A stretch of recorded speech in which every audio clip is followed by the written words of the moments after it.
I know it looks like I am late on this, but I was waiting for the order to come in my job. So these aren't my markers, they're my job's markers. But since I'm going to use them, I might as well go ahead and pre-swatch them and get this all done. But these are the Ohuhu Pastel markers. So like I said, I know I'm kind of late on these, and already there's quite a number of reviews and stuff, but I guess I'll just go ahead and add to the first impressions. The colors on the photos look good, the colors on the caps look good, but so far I've been hearing that they're not as pastel as a lot of people have been wanting, but they look good. It also looks like, it's been a while since I've ordered the Ohuhu, but I don't know, I feel like the actual marker shaft or the casing itself may have changed. I don't know if I have an old Ohuhu. I don't think I do. Okay. Yeah, I have like shuttle art markers and stuff, but not this. But I like the casing, it looks nice. So this is also let me know if I should go ahead and order a version for myself. I'm going to be color swatching the Ohuhu. So in the case you get like this plastic thing for when you're coloring, your art may bleed through. And let me show you an example of what it means to bleed through.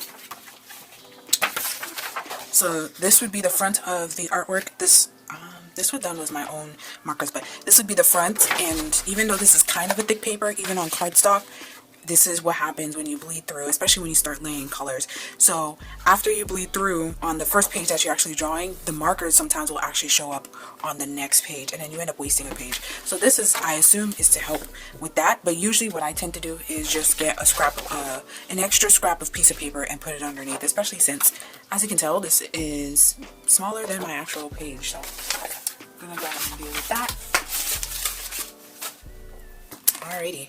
So it seems like the packet already comes with a little swatch card. I was going to double check to see if I had to print one out myself, but it comes on what looks like to be like a cardstock that gives you a watercolory look. So we'll see right here. And of course different papers might show the colors slightly different, but for the most part it should be close. A nice pretty looking pamphlet. I think the company's getting more and more popular now, so far it looks good. And this one's the brush tip.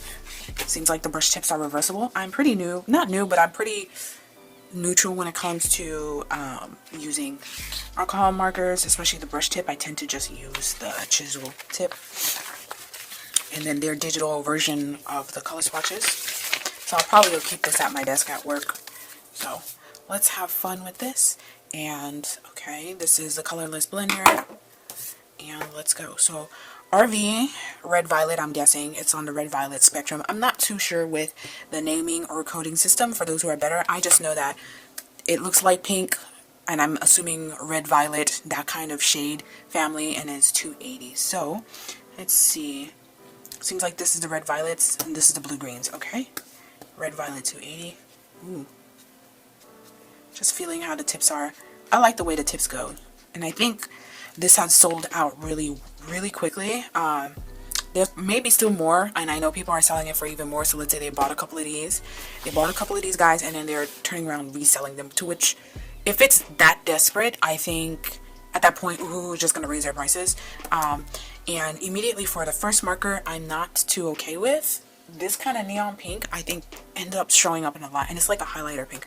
So over time, we'll see how these things are drying out. But right now, not too happy about this guy. Okay, so just red, and it's Antique Fuchsia 250. Antique Fuchsia 250. I guess you could say that's an Antique Fuchsia. I would have just called it mauve, but like a dusty mauve, but I guess that's just... So this is another red violet 160, and it's Thistle. Red violet 160 Thistle. Yeah, the colors are... What people were saying is like the colors are actually quite deep. Like this should be the color base that Ohuhu starts with as the default color, and then come up and be a little bit softer. So R120. This is light prawns. I think prawns change color once you cook them, but 120, R120. Yeah, these are not pastels. These are neons. Red gray 30. So RG, red gray 30. So where's the RGs at? Where's the RGs at? I've been having CL, the K-pop singer, in my mind for a while. So this is CG, cool gray basically, neutral gray 20, a cool neutral gray 20, CG 20. Yeah. There's no point in adding grays to this because grays come in pretty much every palette. I do use cool gray quite a lot and it almost disappeared. So it's like I use these kind of colors as like a tinting color. I'm just gonna mess with this real quick. That's what I mean. Which end up looking like tinsel. So that was cool gray with the light pink, but I would say it's a neon pink really. Cool gray is drying up real good. Red gray is doing well, but that pink is kind of questionable. That light prawn looks like a nice makeup color, like a lip color perhaps. So your RV30, light hot pink now. Let's see, RV30. Okay, let's just swatch this and let's get down to it.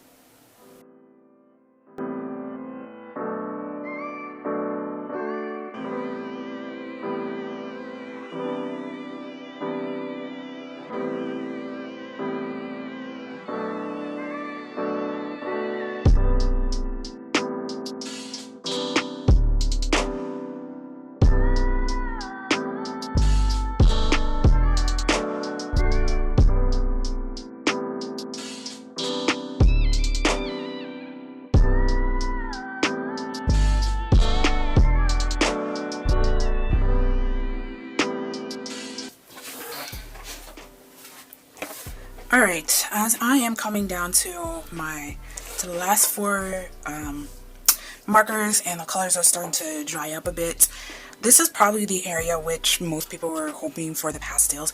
And for some of the pastels, like the pale bluish gray, frost blue, I guess antique fuchsia, although I feel like that's like a flesh tone that you could probably get.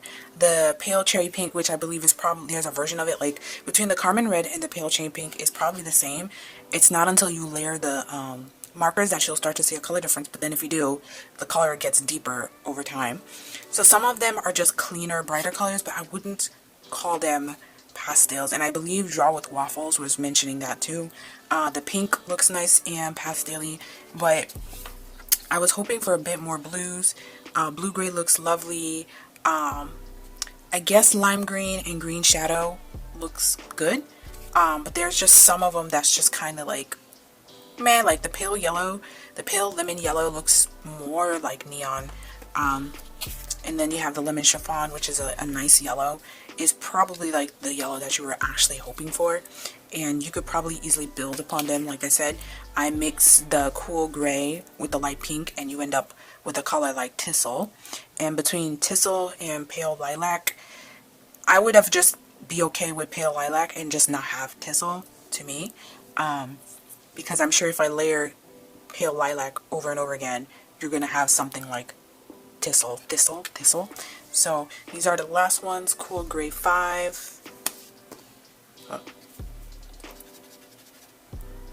For the most part, I use the chisel, so I'm sure that's to try and give it a more cleaner swipe. Cool gray 11, or not cool gray, red gray 11. But I am liking the formula. It does look a bit more watercolory, especially with the brush tip, like the little splotching that you get, so it's really nice. Eggshell white. And some of these pastel creams are not like real pastel creams, so and red gray 120. So another thing is, unexpectedly, there's been just a lot of like grays in this palette. Again, I would have preferred like better, softer pinks, softer oranges,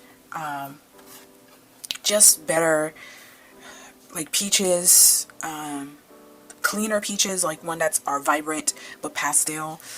Cool gray neutral 2 is unnecessary. You can get that anywhere, and as it's drying, it's looking less and less as a paper. So I would kind of use it as like a blender marker, but with a cool tint to it. And then after that, there's just some of the grays, like the blue gray is of course with the blue, so I'm glad it's in there. It looks like a cleaner version of the pale grayish blue, like blue gray and then pale grayish blue. You understand what I'm saying? Like there's just colors like that that I'm just like meh. So would I recommend this pack? For the fact that they're so hard to find and for the price point that it is currently, I still think that this marker brand, which costs more than Ohuhu but cheaper than Copics, but you don't get replacement, I still think getting the Chroma Light 72 pack will just be a good start for you. And I think it's about $100 maybe. And then I think there's another brand that's a brush pack. And I do like the brush tip on this, but I think there's another brush pack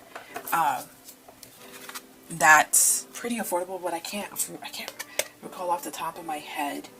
But yeah, if you happen to buy the large pack of Ohuhus, just double check, swatch your colors and see if you really need this pack. If you happen to get like an older pack of Ohuhus that was mostly deep and darker colors and you need to add like your in-betweens, then go ahead and get this. Hopefully it's not as hard to find by the time you watch this video, and hopefully they actually have like true pastels. But I hope you guys enjoyed this swatching video, and I hope it helps in your purchasing decision, and I hope that, you know, this works out for you. So if you have any other questions, let me know. If you're new to my channel, please take a look at my other videos. I'm either doing some speed paint, speed drawings, or I do have other tutorials such as making manga tones or testing out different marker papers, because not only are you buying markers, but you're also getting marker paper or paper that you need to draw on. And there's other stuff there. And of course, you can always suggest down in the comments below what you hope to see in the future. All the best, you guys, and until next time, bye.